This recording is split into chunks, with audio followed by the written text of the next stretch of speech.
Happy Monday. If you didn't get a chance to view last week's video, it is on my YouTube page. It's called PepTalks 003. And in that one, I shared God's 7 natural gifts and how by finding out what they are and using them to their fullest potential, you have a higher chance of success. And so I just want to jump right into this week. This week, I want to ask you, because I do think that it does tie into your natural gifts. I want to ask you, are you pursuing life? Are you pursuing life? And I know somebody's like, what does that mean, Tai? Are you in pursuit of your biggest life? Pursue is defined on dictionary.com as to follow close upon, to chase, to strive to gain, seek to attain, or accomplish. So I ask, are you in pursuit of your biggest life? Or is your life on autopilot? And autopilot, and I'm sure most of us have heard of the term, but it is loosely defined as just doing something without focusing on it, or just going through the motions like, I'm on autopilot at work. I think all of us have experienced, when you leaving work and getting home and having no clue, like you have no memory of getting home. More than likely you were on autopilot. The sad thing is that most people will live their entire lives on autopilot, not just a 10, 20, 30-minute ride from work to home, but their entire lives on autopilot. They will leave their 20s, haven't made it to their 50s, 60s or so, and not know how they got there. Have no clue. Which is why in this week's Pep Talks, I just want to encourage you to pursue your best life. Oprah wrote in her book that's titled What I Know For Sure, she wrote, because you will die, you must live now.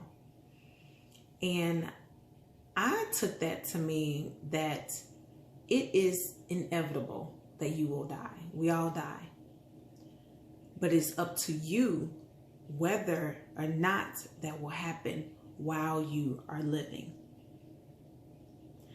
I know you hear people say, girl, you living your best life. And I do believe there is a method to living your best life and not leaving things completely up to chance. I actually believe that there are many methods. Shonda Rhimes uses the year of yes, but the method that I have mostly focused on is a 100 things list. And if you haven't read, I created a blog about it maybe a few months ago, maybe longer than that. And I'll add a link to that blog post if you want to know a little more in depth what a 100 things list is. I'll include it in the description for this video. But a 100 things list is simply that. It is a list of 100 things that you would like to accomplish in your lifetime. This is, to me, the list of all lists. And the idea is that it will probably take you about, 20 to 30 years to check everything off your list if you're diligent about it. So, imagine you've got this list and it has on there everything that you ever wanted to do. 100 things. 100 may not sound like a big number, but when trying to put together this list, trust me, it is going to be an exhaustive list of the small and large things that you want to do. Small things like maybe learning to play chess, or taking a road trip, or visiting the Amalfi Coast, or large things like starting a business or starting a family or becoming a millionaire. But you've got, you imagine you've got this list, it's 100 things of everything that you've ever wanted to do, and you're in your 60s or so, and you've crossed about 70 things off your list. I would say that that is a life well lived. That is what you call pursuing your best life. Another quote from Mother Oprah is from the same book. Who could I become if I finally do the things I've always wanted to do? Who could I become if I finally do the things that I've always wanted to do? So I ask you, who could you become? Who do you want to be? You have the power to decide that, but only if you have decided that you're not going to be on autopilot. So I encourage you for your journaling this week to begin putting together your 100 things list. I can tell you that it took me about 2 weeks to put mine together. Because when you're thinking about a lot of, all the things that you want to accomplish in your life, you're going to add some things on there. Some other outside factors may influence what you decide to put on your list that you may not even really want to do. So you may cross some things off, add some other things that you may, because you're thinking about this list, you may add those things later on. And then when you're done with this list, I would say have a trusted friend take a look at it. And just tell them, ask you some questions about it. I had my career coach take a look at it, and she went through the entire list and asked me questions on maybe 80% of them.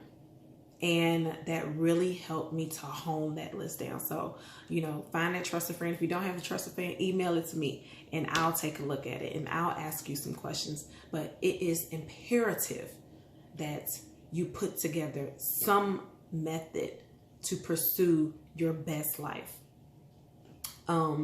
So I want to leave you with 2 quotes this week because one just didn't work for me this week.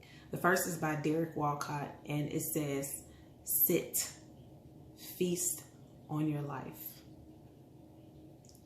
There's an entirely other pep talks that I could do just around that one quote, because that is the quote that will make the most sense 40 years from now for you.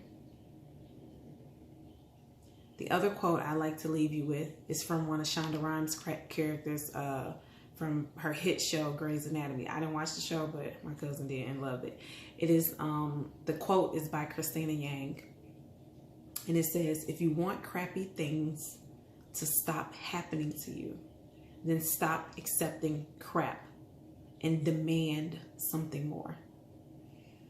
Thank you for tuning in to Pep Talks. If you aren't signed up to receive the weekly Pep Talk delivered straight to your email inbox, you can sign up on my website at www.taimsawyer.com. That's TAIMSAWYER.com. Yeah, and I'll see you next Monday.